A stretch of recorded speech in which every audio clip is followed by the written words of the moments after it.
Hi everyone. So now we are starting with a new chapter in compilers, and that is syntax directed translation. So by now we know deeply how a lexical analysis phase works. We also know how syntax analysis phase works. Now we are moving towards syntax directed translation. So now we are more into generation of intermediate codes. Okay, so how we can generate intermediate code whose director is the syntax analysis, which we have already done. We have learned different parsers, right? So now we know how the parse tree is constructed. Now we know how a syntax tree is constructed. So using all these concepts will generate the intermediate code. Okay, so syntax directed translation is nothing but it's a notational framework for intermediate code generation. That is an extension of your CFG. What is a CFG? Context free grammar. So it's a notational framework. Syntax directed translation is a notational framework for intermediate code generation. That is an extension of your CFG. Okay, all subroutines or semantic actions. So this we can attach subroutines or semantic actions to the productions. So by now we know how to write CFG, we know how to write productions, but now we are moving one step above. We are adding more flavors to context free grammar by attaching to it different subroutines or semantic actions. That is, if this production is satisfied, what to do? We are teaching compiler that now. If a CFG production is met, what to do? We are teaching compiler that. Okay, so this allows to attach subroutines and semantic actions to CFG. These subroutines generate the intermediate code when called at appropriate times by the parser. Okay, so this syntax directed translation is one in which we attach subroutines or procedures which will generate the intermediate code for us now. Clear? So this semantic action and subroutines are one and the same thing. Okay, so this semantic action is a program fragment that is called an output action that is associated with each production of the CFG. So this is associated with each production of the CFG and it executes this action. Now what is the action that it executes? It takes a value of E1, it takes a value of E2, adds them up, and it saves that as a value of E on the left hand side of the production. I repeat, it takes value of E1, it takes value of E2, it adds them up and it saves it into value of E, which is on the left hand side of the production. So this is a semantic action. This is a subroutine, what I was talking about. Okay, so the semantic action may involve computing the values of variables that I am doing in this example given to you all. So what are the different semantic actions which are possible? One is computation of values for the variables. Generation of the intermediate code is also done here. Printing of an error diagnostic message, that is also possible as one of the semantic action. Placement of some value in some table, that is also possible. So value associated with a grammar symbol is called translation of that symbol. I repeat, value associated with a grammar symbol is called translation of that symbol. Okay, so now there are two types of translations.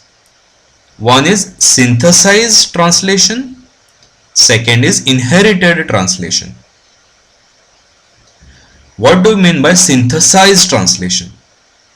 Synthesized translation is one in which the value of the translation of the non-terminal on the left hand side of the production is defined as a function of translations of the non-terminals on its right hand side.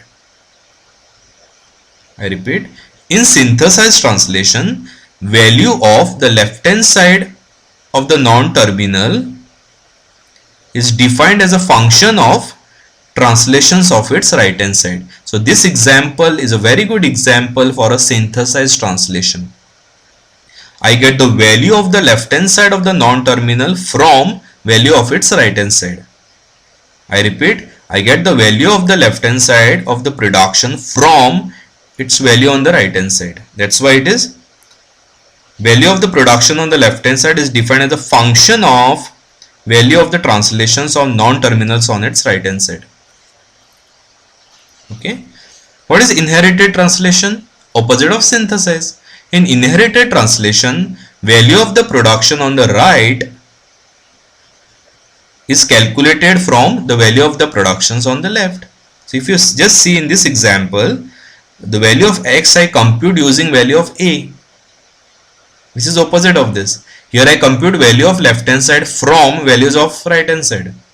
In inherited, I compute values of right hand side using value of left hand side. So in inherited, translation of non-terminal on the right hand side of the production is defined in terms of translation of non-terminal on its left. So I get a value of y as a function of a. So in synthesize, I compute value of left hand side from value of its right hand side.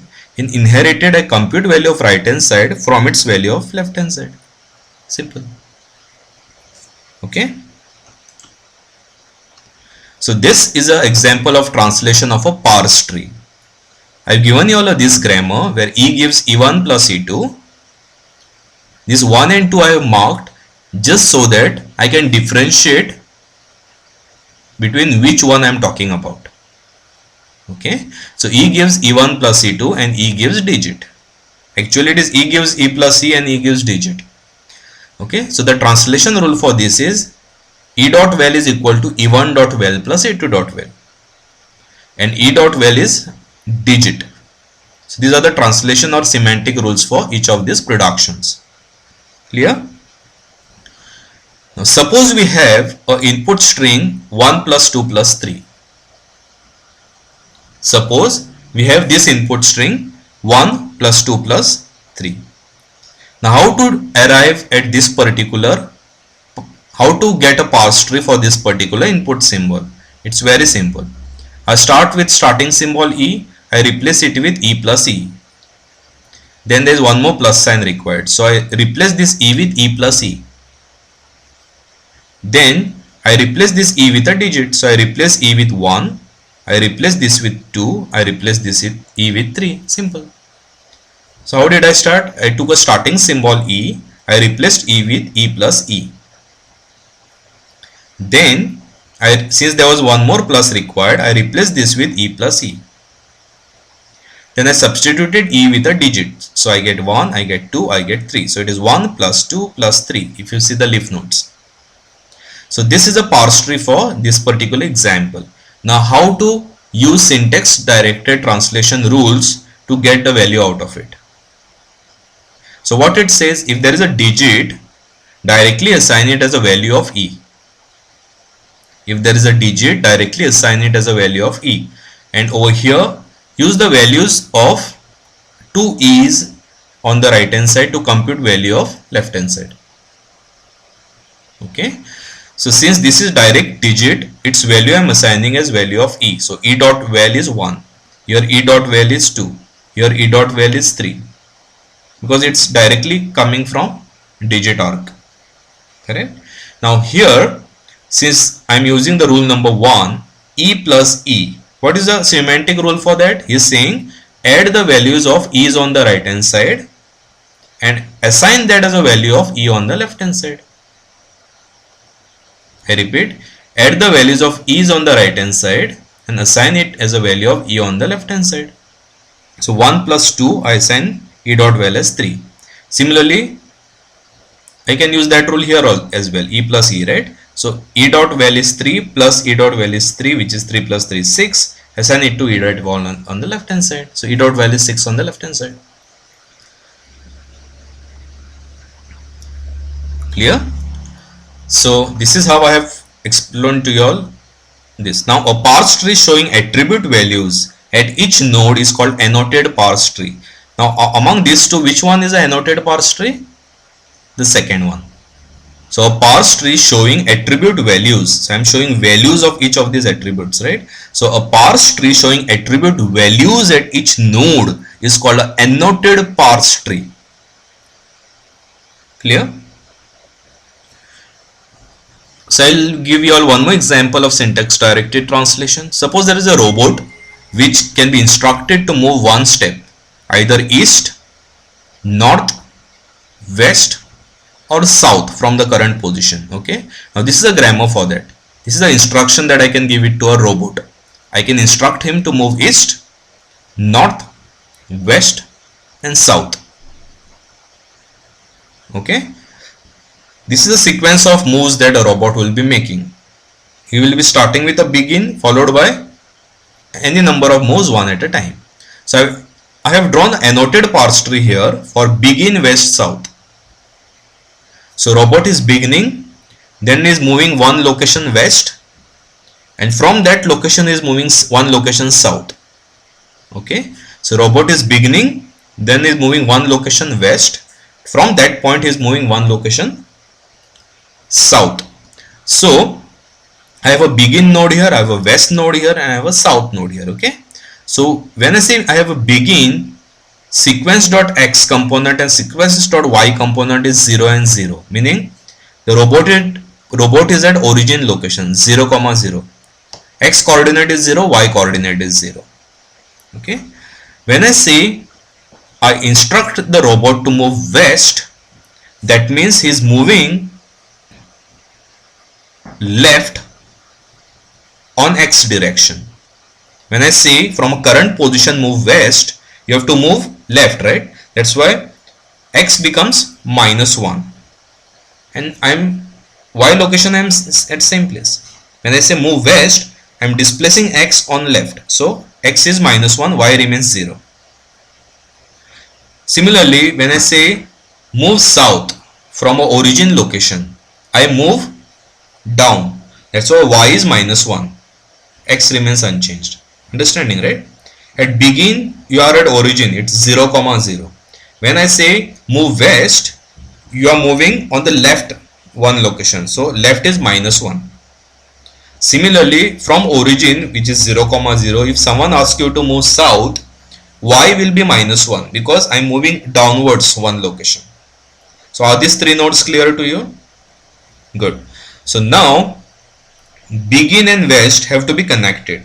So begin and west I am connecting.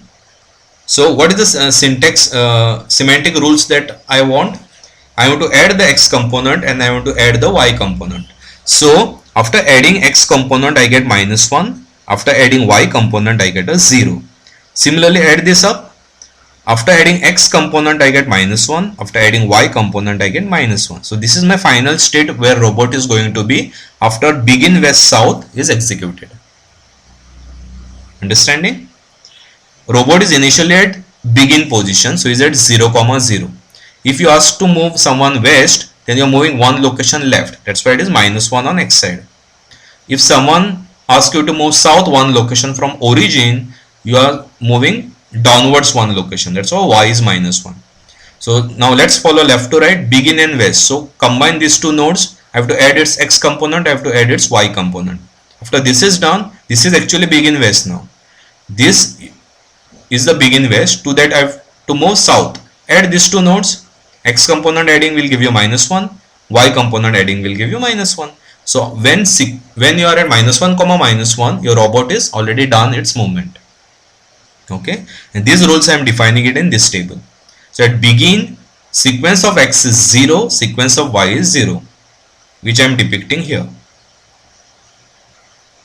Next is, suppose I use this production, sequence gives sequence 1 instruction. If I use this production, sequence gives begin, I have already shown you. What is the semantic rule associated with that production? Sequence.x is 0, sequence.y is 0. If user uses this production, sequence gives sequence 1 asterisk, then what is the semantic rule associated? It says Get the value of sequence 1, x component of sequence 1, add it to x component of instruction and assign it to x component of sequence on the left. Similarly, read the y component of sequence 1, read the y component of instruction, add them up and assign it to y component of sequence on the left. Simple. What are the other productions? Other productions are instructions can be east, north, west or south. Let's write semantic rules for them. For instruction east, you are moving right on x side. That's why x is 1, y remains 0. If someone asks you to move north one location from origin, how the coordinates will change? You are moving north, so you are moving on top. So y is incremented by 1, x remains 0. Suppose from origin someone asks you to move west, you are moving left one location. So x is minus 1, y remains as it is.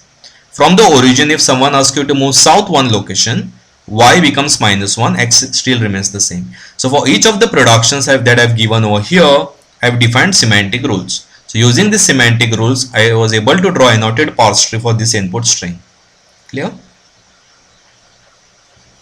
Now how to implement the syntax directed translation?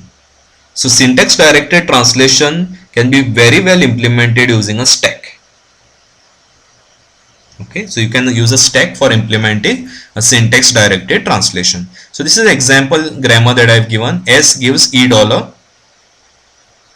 E gives E plus E or E multiplied by E, E gives open bracket, E close bracket, E gives I and I gives I digit or digit. So these are the different productions of the grammar that I have given to you. Okay, so now for this particular grammar, let's see what are the semantic actions that I am attaching to each of the grammar. Okay, so all these productions I have written it in this order. Okay, so if the production is this, what is the semantic action associated? I get a dollar sign. That means my input string is over now. Input dollar is just end of string marker. Okay, so since I have encountered dollar, that means my entire processing is over. So just print the value of E on the screen. I repeat, since I get a dollar here, that means my processing is complete. So just print E.val on the screen. Okay, so the program fragment says print topmost element of the stack on the screen, because I am using stack for implementing syntax directed translation. Next rule is E gives E plus E. So semantic action says take a value of E1, to that you add a value of E2 and assign it as a value of E. And what is a program fragment? Take value of top plus value, take a value of top minus 2. Why? Because at top minus 1th location I will be having plus on the stack. Is saying take the value on top of the stack, to that you add the value on top minus 2. The reason to add top minus 2 because at value of top minus 1 there will be plus sign on the stack. So add the value of top with value of top minus 2 and save it into value of top, because that is the latest value of E now. For this production, what is the semantic action? Take a value of E1, multiply it with value of E2 and save it into value of left hand side. What is the program fragment for that? Take a value of top, multiply it with value of top minus 2, because at top minus 1 we have asterisk. So take a value of top, multiply it with top minus 2 and put it in value of top. What about this? Take a value of E1 and assign it directly to value of E on the left. So in the program fragment it says take a value from top minus 1. Why? Because value of top contains close bracket. So what are the stack contents at this point? Top minus 2 will contain open bracket. Top minus 1 will contain E. And top minus 2 and top will contain close bracket. So top minus 2 will contain open bracket, top minus 1 will contain E and top will contain close bracket. That's why it's saying whatever is top minus 1, which is actual value of E on the stack, put it into value of top. Clear? What about this? E I am deriving it to I. So take the value of I and whatever it is, put it into value of E. Since it is direct assignments, there is no program fragment associated, so none. What about this? I gives I digit. That means semantic action says multiply I1 dot value 10 times, and to that you add lexical value of a digit. So this is like, suppose you have 12. So 1 into 10 plus 2 is 12. Suppose you get a number 12, it actually means 1 multiplied by 10 plus 2. Only then you get a 12, right? It's exactly the same. So if you get something like this, he is saying 10 you multiply with I1 dot value, to that you add the lexical value or the value that you see on the screen for a digit. And that will be the value of I. So what is the program fragment? He is saying take a 10 into value of top, and to that you add the lexical value, assign it to value of top on the left. What about this? If it is a single digit, whatever is the lexical value, assign it to value of I. So whatever the lexical value, assign it to value on top. Simple. So now for the same grammar, here I am showing you how we go about syntax directed translating a string. So input is 23 into 5 plus 4. So this is the input given for this grammar. Okay, this grammar is given to us. Semantic actions I have written, program fragment also I have written, right? For this grammar, one example I am giving you is this string with 23 into 5 plus $4. At the start there is nothing, no state. At start there is no value, okay, no production used. Okay, so I am pushing this 2 on the stack.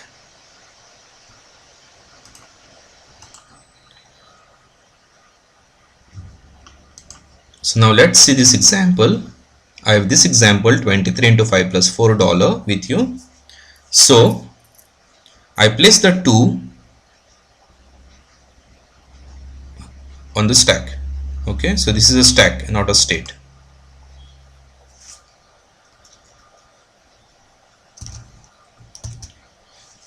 So I place the 2 on the stack. Okay, there is no value as of now. When I replace this 2 with I, using I gives digit production, when I use this production, that is when I replace 2 with I, and the value is 2 as of now. Then I place 3 on the stack, and since I place 3 on the stack, I am just putting a placeholder here called underscore. Okay, then I am using a production I gives I digit, because this is I digit, right? So I am using the production I gives I digit, and this I3 gets replaced with I. And what is the value now? I have to use the formula which I have given here, 10 into I1 plus Lexwell, right? So whenever I use this production I gives I digit, the semantic action says please use this please use this action saying 10 into I1 plus Lexwell of digit.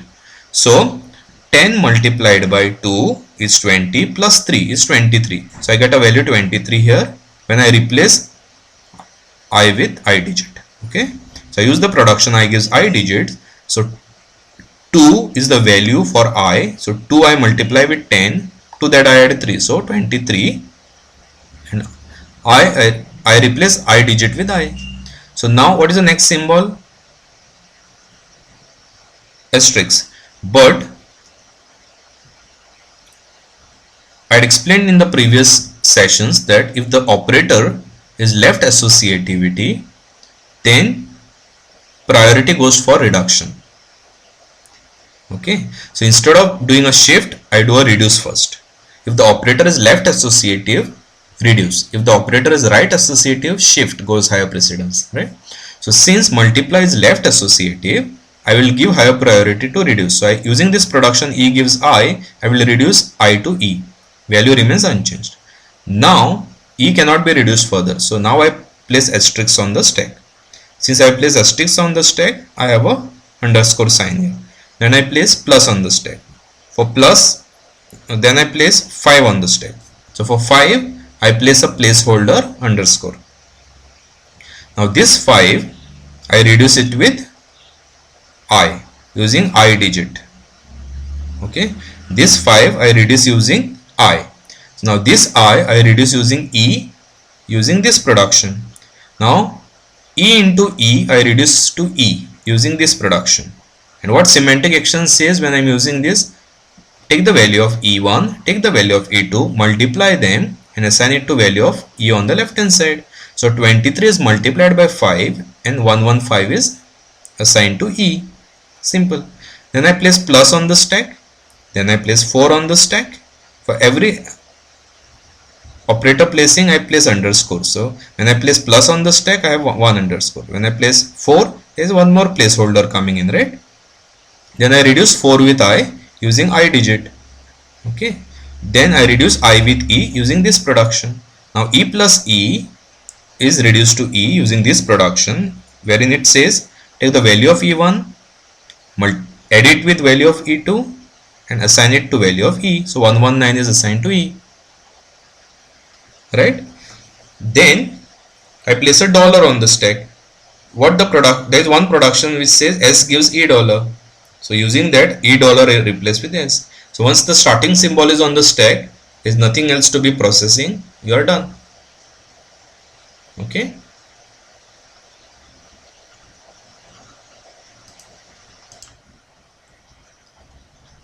So I will explain the 4 kinds of intermediate code which is often used in compilers in my next session on compilers. So there are 4 different possible kinds of intermediate code which are normally used, and I'll explain them in my next session on compilers. Thank you.